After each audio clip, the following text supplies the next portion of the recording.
Bismillahirrahmanirrahim. Assalamualaikum warahmatullahi wabarakatuh. Waalaikumsalam warahmatullahi Bapak Ibu, alhamdulillahirobbilalamin. Salatu wassalamu ala asyrofil anbiya'i wal mursalin wa ala alihi washabihi ajmain. Amma ba'du. Mari kita bersyukur kepada Allah Subhanahu wa taala, Tuhan Yang Maha Kuasa. Hari ini kita bisa melanjutkan kegiatan kita untuk merefleksi kembali, mensosialisasikan tentang pembelajaran berwarna kuning, bahkan hijau, yang kuning bisa berwarna hijau dan seterusnya. Maka kita lakukan salah satu nilai satu, yaitu tentang perencanaan berbasis data.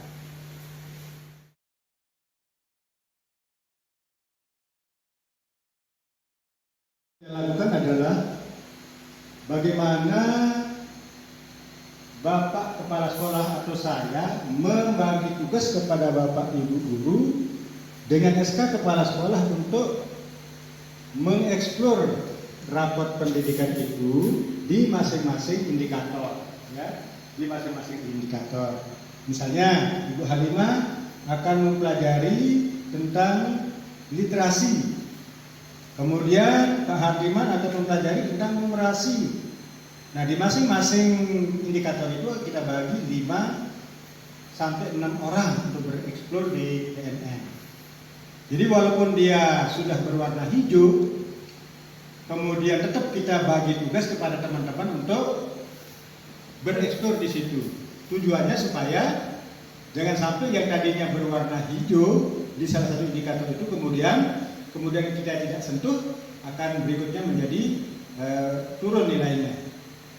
Seperti itu. Nah, ini contoh SK yang kita buat untuk kita bagi kepada teman-teman untuk bereksplor di PNM, ya, berdasarkan atau pembagiannya berdasarkan masing-masing indikator.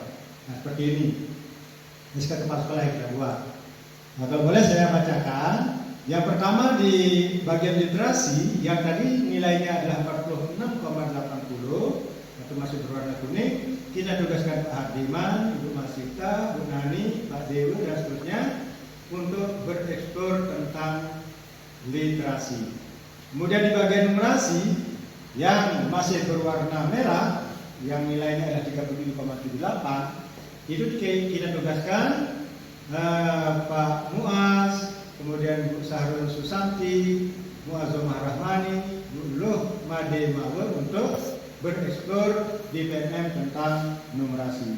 Demikian seterusnya, sehingga semua Bapak Ibu Guru itu kita bagi habis untuk bereksplor di 6 indikator yang ada di raport pendidikan. Sehingga harapannya setelah semua Bapak Ibu Guru bereksplor di ke-6 indikator itu, harapannya nanti bisa meningkatkan nilai raport pendidikan di tahun 2020. Kemudian yang ketiga teknik kita adalah kita tugaskan Bapak Ibu Guru untuk berefleksi dulu.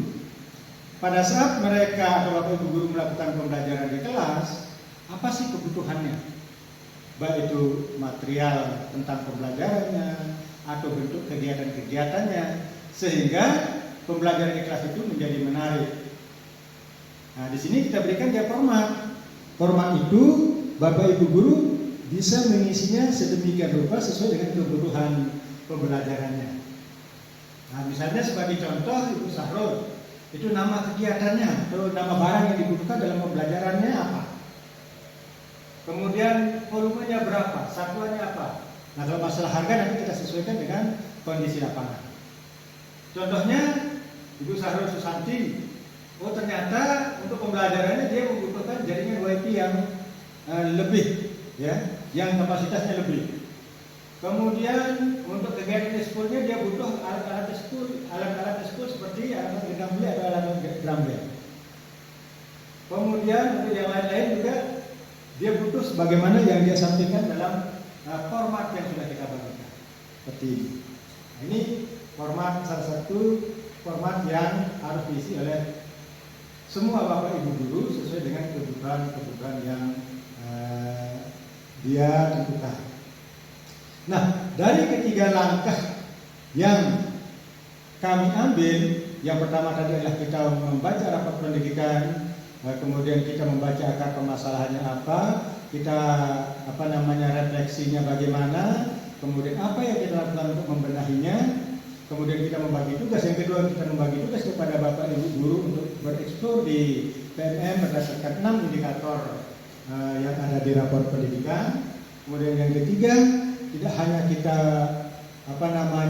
berbasis kepada rapor pendidikan, tetapi apa yang dihadapi, apa yang menjadi kebutuhan Bapak Ibu di kelas itu juga kita fasilitasi. Yaitu bentuknya adalah format yang sudah kita berikan kepada seluruh Bapak Ibu guru.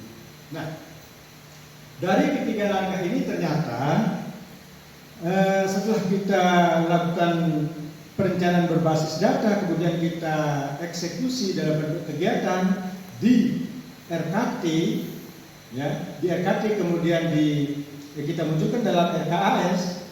Di tahun 2024 itu ada peningkatan. Sebagaimana yang kita lihat di layar bahwa hasil rapat pendidikan di tahun 2024 itu rata-rata di semua indikator itu meningkat.